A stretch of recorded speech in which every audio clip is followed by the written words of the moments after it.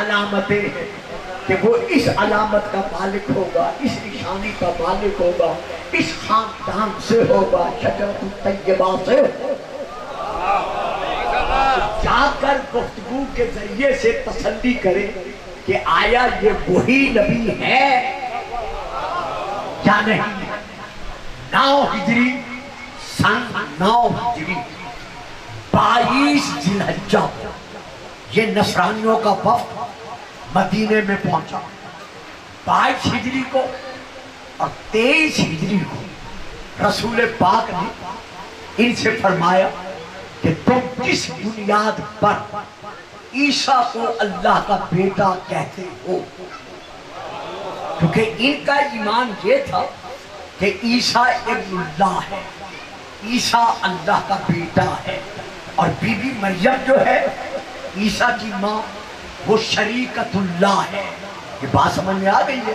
یعنی اس کی شریکہ حیات ہے، وہ شریکت اللہ ہے، اور اللہ اور بی بی مریم اور عیسیٰ توحید یعنی الوہیت ان تینوں میں ہے۔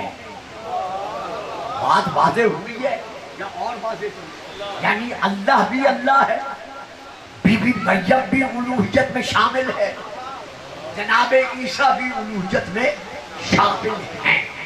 اب جب انہوں نے رسول پاک سے یہ کہا تو آپ نے ارشاد فرمایا تمہارے پاس دلیل کیا ہے؟ کہنے لگے دلیل یہ ہے کہ ہم آپ سے پوچھتے ہیں کہ آپ کے باپ کا نام کیا تھا؟ آپ نے ارشاد فرمایا حضرت عبداللہ بن عبد المطلب بن ہاشم، اور یہ پورا سلسلہ آپ نے جناب ابراہیم تک اپنا بیان کیا۔ کہنے لگے اچھا یہ بتائیں جناب موسیٰ کے باپ کا کیا نام تھا؟ آپ نے فرمایا موسیٰ بن عمران بن ماسان، پھر یہاں سے لے کر جناب اسحاق تک جو ان کے دادا بنتے ہیں حضرت ابراہیم کے دوسرے بیٹے، وہاں تک ان کا سلسلہ نسب رسول نے بیان کیا۔ پھر کہنے لگے اچھا یہ بتائیں جناب ابراہیم کے باپ کا کیا نام تھا؟ آپ نے فرمایا ان کے باپ کا نام تارخ تھا، اور تارخ سے لے کر حضرت آدم تک آپ نے جناب ابراہیم کا سلسلہ آباء و اجداد بیان کیا۔ اب انہوں نے پھر کہا کہ محمد آپ نے بتا دیا نا کہ ہر نبی کا باپ ہے۔ دیکھا نا، دیکھو اگر توجہ سے سنو گے ساتھ دو گے تو میں وہ سپین میں بیٹھنے والے بھائی صاحب سے، کیونکہ انہوں نے وعدہ لینے کی کوشش کی ہے آئندہ کا بھی، تو میں نے یہی شرط رکھی ہے کہ اگر میری بات دی گئی تو میں آؤں گا، ورنہ میں معذرت کر لوں گا۔ تو میری بات نے وہ کہنے لگے ہر نبی کا باپ ہے نا؟ آپ نے فرمایا ہاں ہے۔ کہنے لگے جب ہر نبی کا باپ ہے تو عیسیٰ کے باپ کا نہ ہونا ہی اس بات کی دلیل ہے کہ وہ اللہ کا بیٹا ہے، کہ اس کا جب باپ ہی نہیں ہے تو پھر ماننا پڑے گا کہ وہ اللہ کا بیٹا ہے۔ اب وہی نازل ہوا، میرا حبیب ان سے کہتے ہیں کہ عیسیٰ کی مثال مثل آدم ہے، خلقہ من تراب، اللہ نے عیسیٰ کو خلق کیا مٹی سے۔ جب وہ ضد پر قائم رہے کہ نہیں وہ اللہ کا بیٹا ہے تو آپ نے ارشاد فرمایا اچھا مجھے یہ بتاؤ کہ عیسیٰ کی ماں ہے یا نہیں ہے؟ کہنے لگے عیسیٰ کی ماں ہے۔ فرمایا حد ہو گئی، جس عیسیٰ کی ماں ہے اسے تو اللہ کا بیٹا کہتے ہو، اور جس آدم کی نہ ماں ہے نہ باپ ہے۔ یہ درود آپ نہیں پڑھیں گے، صلوات نہیں پڑھیں گے؟ اچھا تو اس کو تم ابن اللہ کہتے ہو۔ اب میں جہاں 1 2 4 منٹ کے لیے رکتا ہوں پھر میں آگے بڑھتا ہوں۔ کیا وجہ ہے اللہ نے جناب عیسیٰ کو بی بی مریم سے پیدا کیا لیکن بی بی مریم کو باقرہ رکھا، بیچلر رکھا، یعنی کنوارا رکھا، بغیر شادی کے رکھا؟ تو یہاں شیعہ اور سنی دونوں منبر سے یہ بیان کرتے ہیں، میراب سے بھی، کہ اللہ نے اپنی قدرت دکھانی تھی کہ میں ان پر یہ ثابت کروں مخلوق پر کہ میں بغیر وسیلے کے بھی بغیر واسطے کے بھی بچہ پیدا کرنے پر کرانے پر قادر ہوں، لیکن میں اس دلیل کو نہیں مانتا۔ آپ کہیں گے گلفام صاحب کیوں نہیں مانتے؟ میرے عزیز بچوں، میرے پڑھے لکھے بیٹوں، میرے مجلسے سننے والے بزرگوں، ہمیشہ صاحب کمال کا دوسرا کمال تب تسلیم کیا جاتا ہے جب وہ پہلے کمال سے بڑھ کر نہیں۔ بات سمجھ میں آئی ہے؟ یعنی آپ ایک صاحب کمال کا کمال تسلیم تب کریں گے جب پہلے کمال سے اس کا دوسرا کمال افضل بہتر ہو، اوپر ہو، اپر ہو۔ اب بات سمجھ میں آ گئی ہے؟ تو اللہ کا پہلا کمال قدرت کیا ہے کہ اس نے آدم کو بغیر باپ کے اور بغیر ماں کے پیدا کیا ہے۔ تو یہاں ماں تو ہے، باپ نہیں ہے نا، تو پھر ماننا پڑے گا کہ وجہ یہ نہیں تھی کہ اللہ اپنا کمال دکھا رہا تھا، بلکہ وجہ یہ تھی کہ بی بی مریم طیبہ تھی، طاہرہ تھی، معصومہ تھی۔ اس کے زمانے میں بنی اسرائیل میں کوئی ایسا نوجوان نہ تھا جو معصوم ہوتا اور یہ اس کے نکاح میں جا سکتی۔ جیتے رہو سلامت۔ آپ نے بات لی ہے، بڑی مہربانی، مل کے نعرہ حیدر۔ بیٹا بات سمجھ میں نہیں آئی، میں پھر سمجھاتا۔ بی بی مریم معصومہ تھی، طاہرہ تھی۔ ان اللہ اصطفاک، اللہ نے تجھے چن لیا ہے، وطہرہ کے، اور تجھے طاہرہ بنا دیا ہے۔ تو اس کے زمانے میں کوئی بنی اسرائیل میں سے ایسا نوجوان نہ تھا جو بی بی مریم کی طرح طیب ہوتا، طاہر ہوتا، معصوم ہوتا، جس کے نکاح میں یہ بی بی جا سکتی۔ یار حد ہو گئی، اللہ نے بی بی کو باقرہ رکھ کر، کنوارا رکھ کر ماں بنانا گوارا کر لیا، لیکن کسی غیر معصوم کے گھر پہنچانا گوارا نہ کیا۔ تو جو عیسیٰ جو مریم ایک نبی کی ماں بن رہی ہے، جب اللہ اس نبی بننے آنے والے نبی کی ماں کو کسی غیر معصوم کے گھر پہنچانا گوارا نہیں کرتا، تو جو خدیجہ الکبریٰ علی سے لے کر امام مہدی تک ان معصوموں کی ماں بن رہی ہے، اللہ سے مشرکوں کے گھر پہنچانا گوارا۔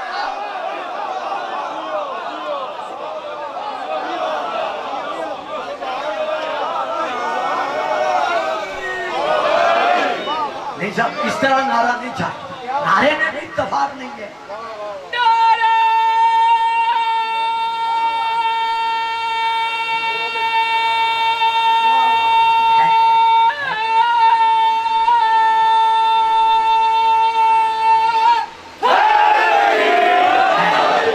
سلامت رہے، آباد رہے۔ تو خیر، مجھے اپنے موضوع پہ آنا ہے۔ تو رسول پاک نے دلیل دی، لیکن انہوں نے شکم پرستی کی خاطر، مادیت پرستی کی خاطر، حصول دولت کی خاطر یہ دلیل ماننے سے انکار کر دیا۔ بیٹا شرط میری وہی ہے، میری طرف دیکھیں، اگر نہیں دیکھیں گے پھر میں ادھر بٹھا دوں گا، پھر ناراض نہ ہونا، چونکہ یہ بزرگ میری عادت سے واقف ہے، آپ واقف نہیں ہیں۔ تو اب یہاں پر رسول پاک 22 ذی الحجہ 23 ذی الحجہ اللہ کی توحید منوانے کے لیے ان کے سامنے محمد جیسا ناطق قرآن، ثابت قرآن پڑھتا رہا۔ جو فرمایا آپ نے، لیکن نصارہ نے رسول کی دلائل کو تسلیم نہیں کیا۔ اب اللہ نے فرمایا کہ میرا حبیب تو نے دیکھ لیا ہے نا کہ تیری موجودگی کے باوجود، بڑا پیارا فکرہ دے رہا، جہاں سمجھ نہ آئے تو بعد میں باہر نکل کر ان سے پوچھ لینا کہ گلفام صاحب نے کیا کہا تھا۔ میرا حبیب، میرا محمد دیکھا نا تو نے، تیری موجودگی کے باوجود ثابت قرآن میری توحید منوانے کے لیے اکیلا کافی نہیں ہو سکا۔ اب اس نصارہ سے میری طرف سے کہہ دیں، کیا کہہ دیں؟ فَقُلْ تَعَالَوْا نَدْعُ أَبْنَاءَنَا وَأَبْنَاءَكُمْ وَنِسَاءَنَا